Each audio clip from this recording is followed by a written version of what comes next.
அதாவது ஒரு ராஜா வேட்டையாட புறப்பட்டார்.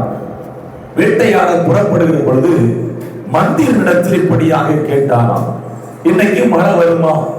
எப்படி இன்னைக்கு மழை வருமா அப்படின்னு உடனே மந்திரி பார்த்துட்டு சொன்னாராம், இல்ல இன்னைக்கு மழை வராது அப்படின்னு சொன்ன வேட்டைக்கு கிளம்புகிறார்கள். ராஜாவும் தங்களோட சிலரை அழைத்துக் கொண்டு புறப்படுகிறார். போகிற வழியில் ஒரு கழுதையை மேய்த்து கொண்டு வந்த ஒரு மனிதன் சொல்றான், ராஜாவே இன்னைக்கு மழை வரும்.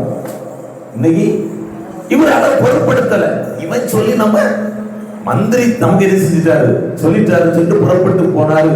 போய் கொஞ்ச நேரம் ஆகல, பயங்கரமான மழை. அப்படியே திரும்பி வருகிறார். திரும்பி வருகிற பொழுது அந்த கழுதை மேய்த்து கொண்டு வந்தவனை பார்த்து எப்படி கேட்கிறாரு, உனக்கு எப்படி தெரியும் மழை வரும்?